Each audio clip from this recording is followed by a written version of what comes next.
우리에게는 예수의 피밖에 없습니다. 오늘 우리가 일주일 동안 예수님의 특별히 일주일의 행적을 따라가면서 말씀을 보게 될 겁니다. 그러니까 월요일부터 어떤 일을 하셨는지 요일별로 성경은 잘 기록하고 있는데, 오늘은 특별히 월요일날 무엇을 하셨는지 보게 될 텐데, 어쨌든 일주일간 예수님의 행적을 따라가면서 그 예수의 피의 의미를 다시 한번 깊이 묵상했으면 참 좋겠습니다. 오늘은 첫 번째로 성전을 청결하게 하시는 사건입니다. 예수님께서 어저께, 그러니까 주일이죠, 어저께 예루살렘 성전으로 들어오셨습니다.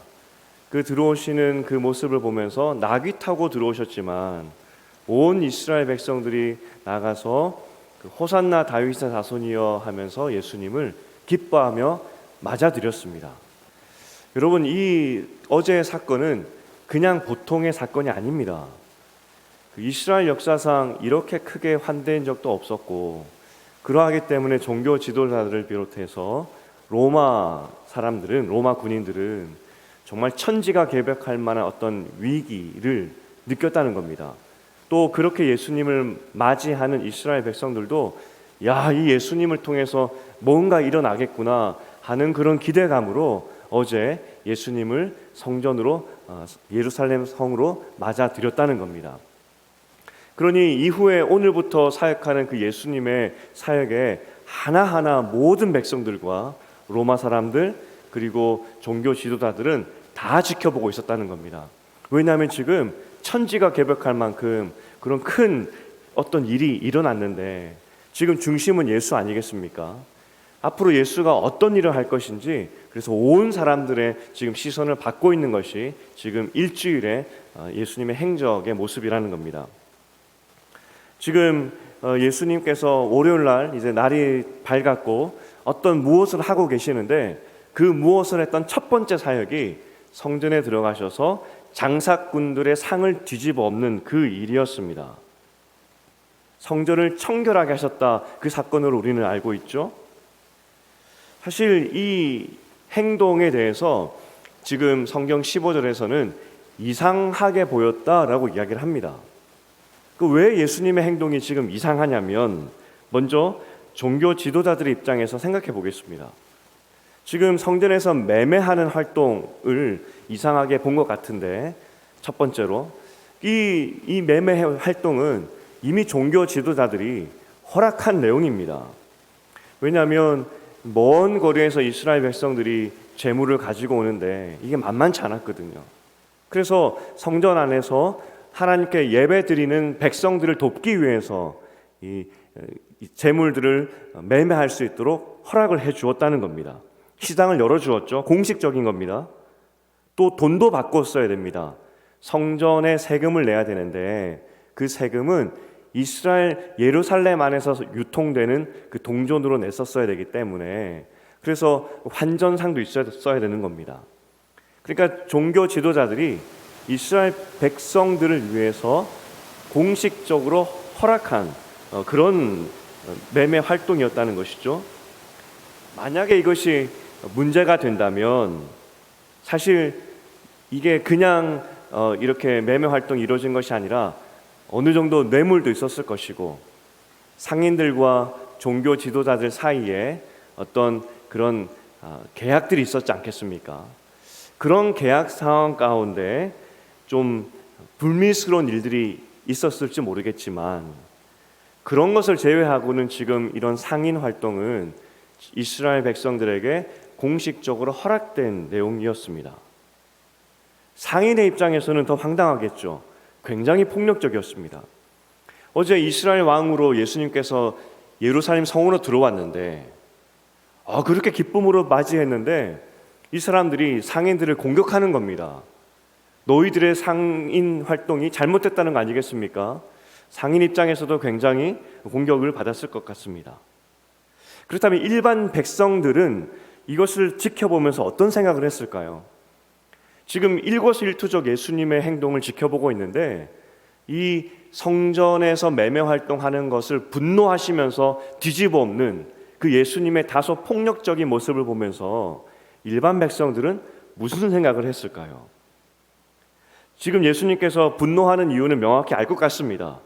성전은 기도하는 집인데 강도의 소굴로 만들었다는 거 아니겠습니까?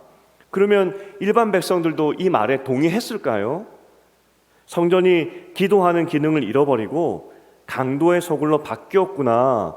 그렇게 일반 백성들도 맞다, 예수의 말이 맞지, 이렇게 생각했을까요? 정확한 반응은 나오지 않지만 아마도 종교 지도자들처럼 반응하지 않았을까 하는 것이 우리 생각입니다. 지금 예수님은 일반 백성들에게 인기 끌기 위한 일주일의 사역을 하시는 것이 아니었습니다. 명확히 메시아가 어떤 사람이고 어떤 사역을 할 것인지에 대해서 보여주는 것이 예수님의 사역의 목적이었습니다. 일반 백성들이 박수 칠 만한 그런 사역을 하지 않았다는 것이죠. 반응은 나오지 않았지만 아마도 일반 백성들도 예수님께서 왜 저렇게 폭력적으로, 그리고 종교 지도자들이 우리의 편의를 위해서 그렇게 마련한 이 상황을 왜 저렇게 분노하는 것일까 하는 것이 아마도 일반 백성들의 모습이 아니었을까 생각하는 것이죠. 왜 화를 내는 것인가? 사실 종교 지도자들의 입장에서는 예수님의 주장이 굉장히 황당한 주장이었습니다. 지금 예수님이 뭘 또 주장했냐면 이 상인 활동도 나쁘다라고 말씀하셨지만 더 예수님께서 지적하신 것은 성전은 기도하는 집인데 강도의 소굴로 만들었다, 그거 아니겠습니까? 다른 말로 하면 성전이 더럽혀졌다는 것인데, 사실 레위기법에 보면 성전의 정결함과 깨끗함을 유지하기 위해서 맹인이나 장애인들은 성전으로 들어올 수가 없었습니다. 금지하셨던 내용입니다. 그런데 14절에 보면 예수님은 그들을 내쫓지 않으시고 오히려 그들을 받아주시고 병을 고쳐주셨습니다. 아니, 우리 생각에 예수님께서 병을 고쳐주셨으니까 좋은 거 아니냐, 된 것 아니냐라고 생각할지 모르겠지만 실상 애초에 그 병들고 그 장애가 있는 사람들이 성전에 있는 것은 잘못입니다. 쫓아내는 것이 맞습니다. 하지만 예수는 그들을 쫓아내지 않으시고 그들을 받아주시고 병을 고쳐주셨다는 것이죠. 오히려 종교 지도자들 입장에서는 예수가 성전을 더럽힌 겁니다. 쫓아내야 되는데 받아들였다는 것이죠. 그러니 지금 종교 지도자들이 예수의 행동을 이상히 여겼다라고 하는데 정말 이상하게 보였다는 겁니다. 왜 성전에 부정한 사람을 용납했냐는 것입니다. 너희가 당신이 더 성전을 더럽혔다는 겁니다. 여러분 보시기에 종교 지도자들이 성전을 더 더럽혔다 생각하십니까? 아니면 예수님이 성전을 더 더럽혔다 생각하십니까? 사실 지금 이 싸움입니다. 누가 더 성전을 더럽혔느냐? 종교 지도자들이 문제를 삼았던 것이 하나 더 있었습니다. 어린 아이들의 노래인데 자꾸 이 아이들이 예수님을 따라다니면서 어제 한번 부른 것으로 그친 것이 아니라 호산나 다윗의 자손이여 하면서 계속 찬양을 하는 것입니다. 따라다니면서. 그 지도자들이 예수께 이야기하는 것이 왜 막지 않느냐고, 왜 저 소리를 그치게 하지 않느냐고 또 따져 묻는 것이죠. 이에 대해서 예수님께서 답을 하십니다. 어린 아기와 젖먹이들의 입에서 나오는 찬미를 온전하게 하셨다 함을 너희가 읽어본 일이 없느냐라고 말씀하십니다. 시편 8편의 내용인데 그 메시아에 대한 내용입니다. 예언의 내용입니다. 지금 어린아이들이 아무런 의미 없이 그냥 저작거리에서 유행가처럼 노래를 부르고 있는데 이 노래가 실제로 오실 메시아에 대한 노래이고 의미 없이 들렸던 그 노래가 실제 메시아를 위한 노래가 될 것이다 라는 그 메시지가 시편에 있었고 지금 그 시편의 그 내용이 오늘 성취되었다라고 말을 하고 있는 겁니다. 어린아이가 저작거리에서 의미 없이 메시아를 찬양할 것인데 그날이 올 것인데 예수께서 말씀하십니다. 바로 오늘이 그날이라고. 성전에 왜 부정한 사람들을 불러들이고 합법적으로 허락한 이 매매 행위, 백성들을 위해 허락한 매매 행위를 왜 이 부정하다 이야기하냐 하는 그 종교 지도자들의 물음에 대해서 예수께서 답을 하시기를, 시편에 나왔던 그 메시아가 나이고, 지금 메시아로서 내가 이 땅에 와서 이 성전의 그 더러운 것들을 정결케 하고, 그리고 이전에는 성전에 들어올 수 없었던 장애인들과 병자들이 이제는 성전에 들어와서 자유롭게 하나님을 예배하게 하는 그날을 내가 만들기 위해서 이 땅에 왔다라고 예수는 지금 선언하고 있다는 겁니다. 하나님의 집은 기도하는 집이었는데, 하지만 율법을 통하여서 하나님께서 거룩을 지키기 위해서 부정한 사람들과 장애를 가진 사람들은 그동안 올 수 없었는데, 한계가 있었는데, 내가 모든 율법을 완성시키는 메시아로서 이 땅에 왔고, 내가 메시아로서 이 땅에 온 이후에는 더 이상 병자들과 장애를 가진 사람들이 이 성전에 들어오지 못하는 것이 아니라 자유롭게 성전에 들어와서 하나님을 찾게 내가 만들어 줄 것이다 라고 말씀하시는 것이죠. 이전에는 너희가 아무리 그 깨끗한 마음으로 오고 싶었지만, 하지만 여전히 우리는 죄를 가지고 있었기 때문에 하나님께 나아올 수 없는 한계의 인간의 모습이었다면, 이제는 내가 그리스도의 보혈의 피로 너희를 깨끗하게 하여서 누구든지 성전에 오는 그러한 사람들로 내가 바꾸어 주겠다는 그 메시지를 오늘 던져주고 있다는 겁니다. 이전에는 하나님의 집이 기도의 집이 되지 않아서 하나님의 집에 나와서 하나님을 찾아도 만날 수 없었던 것이 이스라엘의 성전의 모습이었다면, 이제 내가 그 성전을 깨끗이 하여서 누구든지 나를 찾아올 수 있도록 내가 새로운 성전을 만들겠다, 그런 메시지를 주시고 있다는 겁니다. 오늘 이 메시지를 예수님은 더 명확하게 보여주시기 위해서 우리가 읽진 않았지만 그 다음 그 무화과 나무 비유 사건과 연결해서 해석을 해야 됩니다. 마가복음은 이것을 명확히 보여주기 위해서 성전 정결 사건 전에 이 무화과 나무, 열매가 없는 무화과 나무를 저주하시고, 성전의 정결 사건을 하시고 난 이후에 다시 제자들이 그 무화과 나무를 찾았을 때 완전히 말라 죽은 것을 보여주면서 이 성전 정결 사건의 의미가 무엇인지 정확히 보여주었습니다. 무화과 나무 사건을 통해서 보여주는 그 메시지가 무엇이었냐면, 열매가 없는 나무는 죽어야 된다는 것인데, 실상 지금 예루살렘에 있는 성전의 모습이 그러하다는 겁니다. 거기서는 하나님을 찾아도 찾을 수가 없고 하나님을 만날 수 없는 성전이었습니다.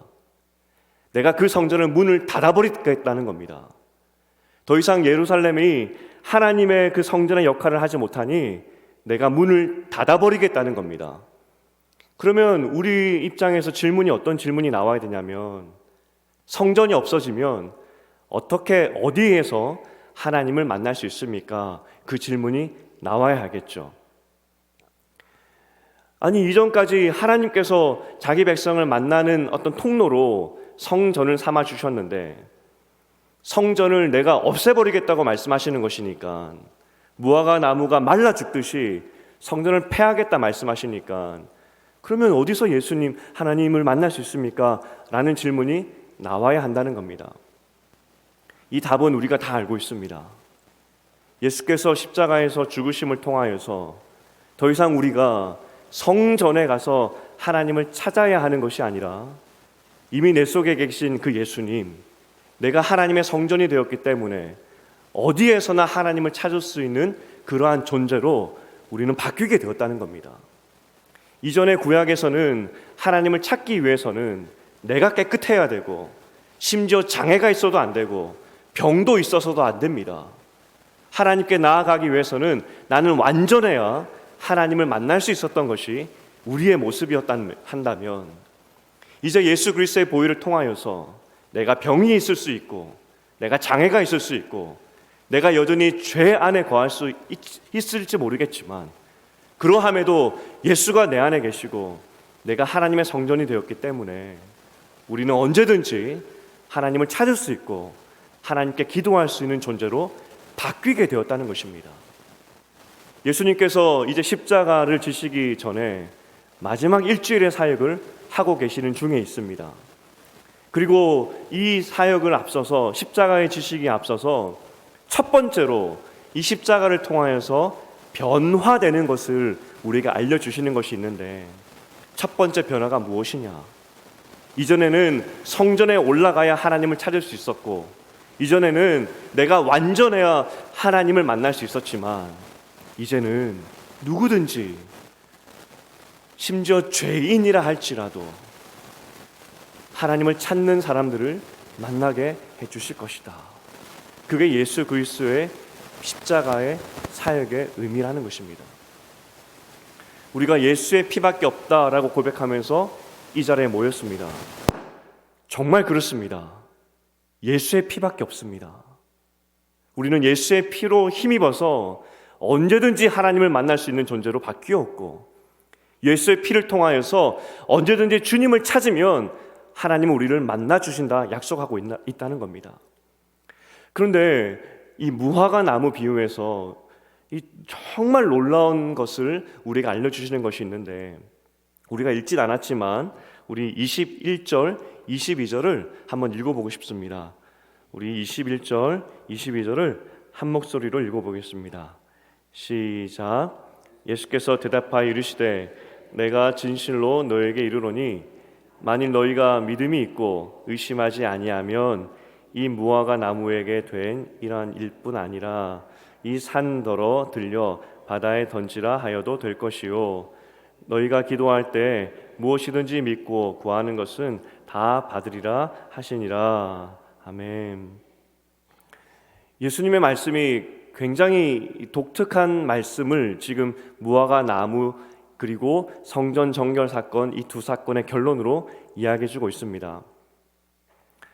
예수님께서 이 무화과 나무가 말라 죽은 것을 본 제자들, 그 제자들이 예수님께 묻습니다. 어떻게 된 일이냐 물었겠죠. 그런데 예수님께서 이 답을 주실 때 사실 모든 정황상 예루살렘 성전의 멸망에 대한 그 그림을 무화과 나무가 말라 죽는 것으로 보여주셨는데, 그런데 이 제자들에게 그 비유를 설명해 주시는 것이 아니라 기도에 대한 내용으로 답을 주셨습니다. 무슨 말이냐면, 이제 예수와 함께 하나 된 우리, 하나님의 성전된 우리, 이전에는 힘들게 예루살렘 성전 가서 열심히 하나님을 찾아야 했던 그런 과거의 모습이라면, 이제 예수와 함께 한 우리는 무엇이든지 주님께 믿음으로 구하면 산이 바다에 옮겨지는 기적도 행하게 될 것이다. 그렇게 약속을 해주었다는 겁니다. 우리의 기도는 예수와 함께 한 우리, 예수의 성전된 우리가 하는 기도는 이제 이전과는 다른 능력의 기도로 바뀌었다는 겁니다. 예수의 피가 함께하는 여러분의 기도는 산을 옮길 만한 기도의 그 능력의 기도로 바뀌었다는 겁니다. 여러분이 어떠한 마음으로 이전에 기도하셨는지 잘은 모르겠습니다. 하지만 예수께서 이 십자가를 지시는 첫날의 이 사역을 통하여서 우리에게 알려주시는 중요한 메시지는, 너희는 하나님의 새 성전이 되었고 이 새 성전에서 드려지는 모든 기도는 얼마나 강력한지, 산이 바다로 옮겨질 만큼 강력한 기도, 그리고 강력한 기도가 있는 성전으로 바뀌었다는 겁니다. 이게 예수의 피로 변화된 우리의 모습이라는 겁니다.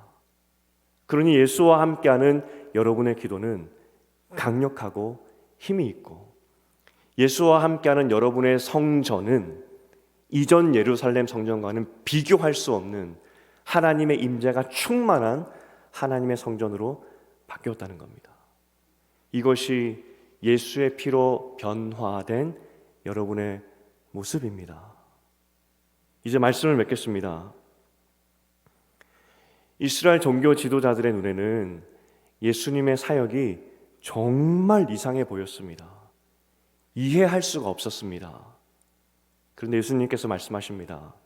내가 십자가의 사역을 통하여서 너희를 하나님의 새 성전으로 만들어 버리겠다고. 그런데 이 새 성전은 얼마나 강력한지 하나님을 부를 때마다 만날 수 있으며, 심지어 너희가 죄가 있고 장애가 있고 병이 있어서 야, 하나님을 나는 찾지 못할 것 같아 라는 그런 상황에서도 하나님을 찾는다면 하나님을 언제든지 만날 수 있는 그러한 새 성전으로 바뀌었다고 말씀해 주십니다. 그리고 그 새 성전에서 하나님을 찾는 모든 기도는 너무나 강력하여서 산을 옮길 만한 그런 능력의 기도로 바뀌었다고 말씀해 주고 있는 겁니다. 우리는 어렵게 하나님을 찾지 않아도 되는 새로운 하나님의 성전이 되었습니다. 예수의 피로. 이게 예수의 피의 능력입니다. 예수의 피가 함께하는 여러분의 기도는 이전 구약의 기도와는 완전히 다른 기도입니다. 산을 옮길 수 있는 기도의 사람으로 바뀌었다는 겁니다. 그게 우리입니다. 예수의 피가 우리를 그렇게 바꾸어 놓았습니다. 우리가 찬양으로 고백하고 싶습니다. 보혈을 지나 하나님의 품으로. 그 보혈이 나를 이렇게 바꾸어 주었습니다. 이제 정말 살아있는 성전이 되어서 믿음으로 구하게 하시고, 믿음으로 구할 때 산이 옮겨지는 그 기적을 내 인생에서 보게 하여 주시옵소서. 함께 찬양으로 고백하겠습니다.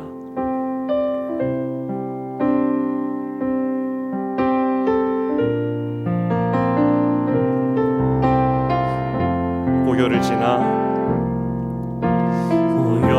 지나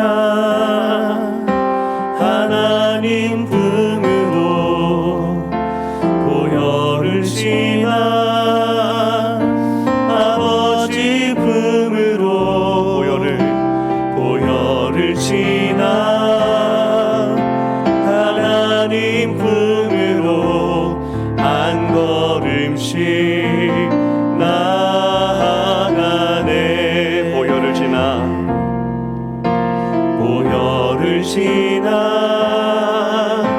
하나님 품으로, 보혈을 지나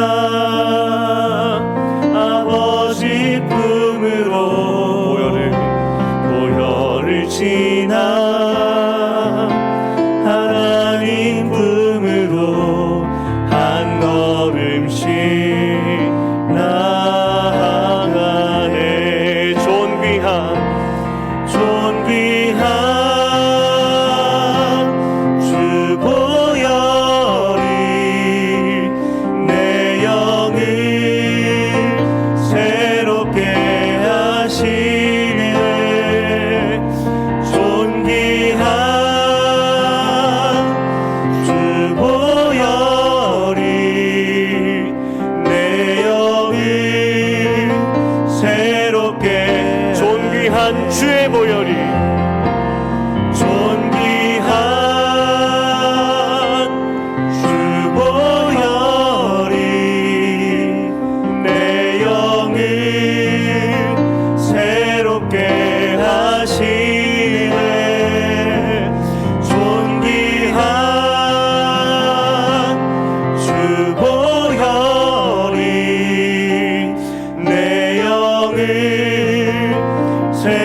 존귀한 주의 보혈이, 존귀한 주 보혈, 우리 영을 새롭게 하셨습니다. 내 영을 새롭게 하시네. 존귀한 주 보혈이 내 영을 새롭게 하네. 예수님께서 이 땅에 오신 사역은 분명한 목적이 있었습니다. 오늘 첫날 우리에게 말씀해 주셨습니다. 나는 새로운 성전을 만들러 왔다고. 언제든지 하나님과 소통할 수 있는, 하나님께 나와서 내 마음을 쏟아 놓을 수 있는 새 성전을 만들러 왔다라고 말씀하셨습니다. 그런데 그 성전은 그냥 성전이 아니라 이전 예루살렘 성전과는 비교할 수 없는 능력의 성전입니다. 우리가 믿음으로 기도할 때, 그 성전에서 믿음으로 간구할 때 그 기도의 내용이 얼마나 힘이 있냐면 산이 바다로 옮겨질 만큼 그런 능력 있는 성전으로 내가 바꿔주겠다, 그 성전을 세워주겠다라고 말씀하십니다. 이게 여러분 모습입니다. 새 성전, 그게 그리스도의 보혈이 함께하는 여러분 새 성전의 모습이라는 겁니다. 하나님, 이 땅을 살아가는 동안에 나를 주의 거룩한 성전으로 세워주셔서 감사드립니다. 그리고 언제든지 주님의 이름을 부를 때 나를 만나 주시겠다고 약속하시니 또한 감사드립니다. 또한 무엇보다 내가 믿음으로 구하는 모든 것들 가운데 응답하셔서 산이 바다로 옮기는 것 같은 기적을 나에게 주시겠다고 하시니 감사드립니다. 하나님, 우리가 그리스도의 보혈을 묵상할 때 나 같은 죄인을, 나 같은 부족한 사람을 하나님을 찾으면 언제든지 만날 수 있는 거룩한 성전으로 세워주시니 감사드립니다. 나를 주님의 거룩한 성전으로 세워주시니 감사드립니다. 이 성전에서 주님만 찾게 하시고 믿음으로 주께 간구하는 성전의 삶을 살아갈 수 있도록 도와주시옵소서. 새 성전답게 새로운 마음으로, 새 마음으로 주님만 찾는 내 인생 될 수 있도록 도와주시옵소서.